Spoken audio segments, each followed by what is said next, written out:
Bonjour et bienvenue sur Kansei. Aujourd'hui, nous vous présentons la reconversion d'un ancien atelier de menuiserie familiale transformé en 3 logements. La présentation sera faite par Philippe Gonsalves, son architecte, et Christian, son propriétaire.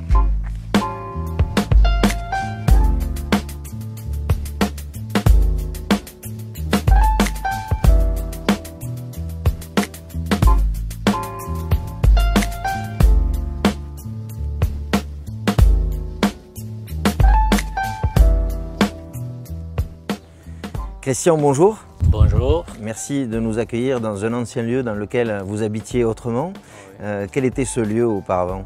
C'était mon atelier de menuiserie où j'ai bossé pendant 20 ans en tant que menuisier ébéniste. Tout d'un coup, vous avez eu l'idée de le transformer, un projet familial?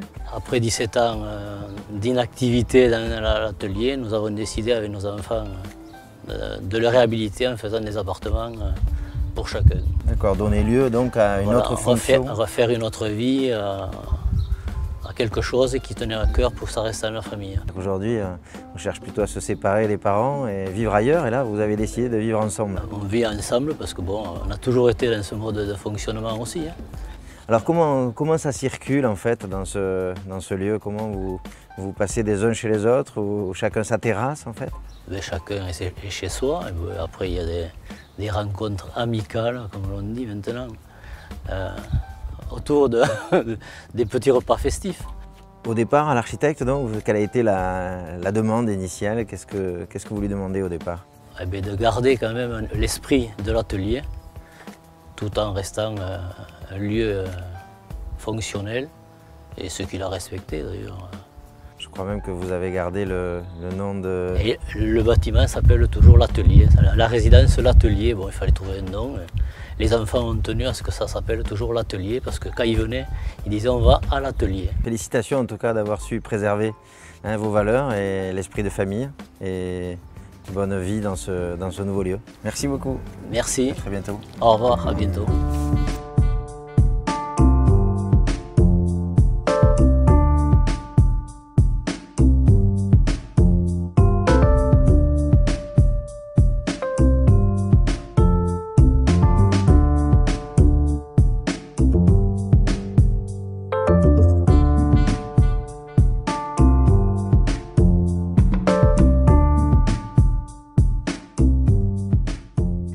Philippe Gonsalves, bonjour. Bonjour. Merci de nous recevoir.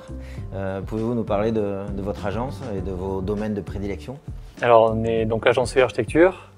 On est 5 personnes aujourd'hui, donc 4 architectes. Et on travaille un peu sur tous les domaines d'activité du bâtiment, du particulier au bâtiment public et du logement social. Donc là, on est dans un projet un peu particulier. Est-ce que quand vous arrivez sur ce lieu, sur ce bâtiment, qu'est-ce que vous comprenez du projet dans un premier temps? Alors effectivement, on est dans un projet très particulier. Le premier déclic s'est fait effectivement sur une rencontre sur place avec les maîtres d'ouvrage sur le lieu. Il s'agissait d'un bâtiment existant, d'une transformation, et donc voilà, le feeling est passé à ce moment-là. Donc là, on est dans quel type de proportion? Donc là, on est dans une enveloppe bâtie de 220 mètres carrés à peu près au sol, sur une surface de terrain autour de 600 mètres carrés. Il y a des volumes au niveau des hauteurs, on est sur quel type de hauteur? Donc on est sur un ancien bâtiment industriel, un hangar, qui est donc sur une trame de 5 mètres à peu près de portique, sur 10 mètres de large. Donc voilà, 4 trames. 4 trames. Donc l'enjeu est de transformer donc, cet atelier en logement. Est-ce qu'il est nécessaire d'avoir des autorisations particulières? Oui, donc là on est dans une démarche de transformation de bâtiment, donc passer d'un hangar à du logement, donc permis de construire. Alors vous traduisez comment l'atelier, comment vous le conservez, comment vous lui donnez du sens? L'objectif était de pouvoir retranscrire à travers cette transformation d'ancien atelier d'ébénisterie en 3 logements, de pouvoir conserver l'émotion du lieu autour de cet atelier et du bois.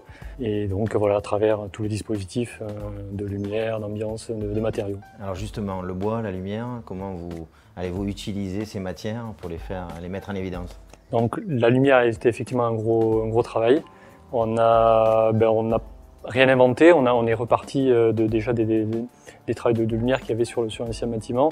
donc avec des impostes vitrés plutôt au nord, en partie haute, qui venaient apporter cette lumière et lécher les toitures. Et là où nous sommes actuellement, c'était uniquement un portique et non pas une surface close. On a conservé donc toute la partie structurelle du bâtiment, donc sa trame porteuse métallique sur ces portiques réguliers dans lesquels on est venu s'insérer et recloisonner les logements dans cette trame-là. Les logements se succèdent? Voilà, ce sont en fait des logements juxtaposés, une type maison en bande mitoyenne.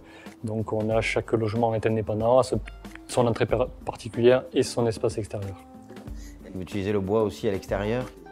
Oui, le bois extérieur, puisqu'on a traité la totalité de l'enveloppe là-dessus, et donc toute la protection aussi des ouvertures est partie là-dessus, sur des systèmes donc coulissants ou des manœuvres un peu plus compliquées pour protéger ces ouvertures, tout en gardant le bois comme unité d'habillage. On a des volets mis en place, des volets pivotants sur la façade du sud-ouest, pour permettre d'avoir à la fois une protection verticale lorsqu'on en a besoin à certaines heures de la journée, et puis une protection horizontale en utilisation en fait de la terrasse. Tout ça mêlé à des contraintes aussi réglementaires que l'on avait sur ce bout de parcelle, qui imposait, c'est un bout de parcelle qui est en droit de passage, sur lequel rien de bâti ne pouvait être mis en place. Donc, on ne pouvait pas mettre en place une protection horizontale définitive de la terrasse. Donc ce dispositif a permis de tout lier en même temps. Et donc on a quelque chose de mobile qui fait vivre la façade et qui répond à tous les objectifs. Et en termes de technologie, vous êtes aux normes BBC? Oui, c'est un projet qui a été labellisé BBC, donc qui a passé tous les échelons de l'étude thermique jusqu'à la phase de vérification de la perméabilité du bâtiment et jusqu'à la validation définitive des promotés. Qu'est-ce que vous retenez de ce projet? J'en retiens une très belle aventure humaine, à travers les échanges maîtrise d'ouvrage, à travers les entreprises aussi. Donc ça a été effectivement une très belle aventure, avec bien sûr des moments difficiles comme sur les chantiers, de livraison, etc. Mais aujourd'hui, on a un résultat qui est plutôt encourageant, avec toujours de très bons échanges et un maître d'ouvrage qui est pleinement satisfait. Merci, on espère vous revoir sur Kansai pour d'autres projets. Avec grand plaisir. À très bientôt, merci. Merci. Au revoir. Au revoir.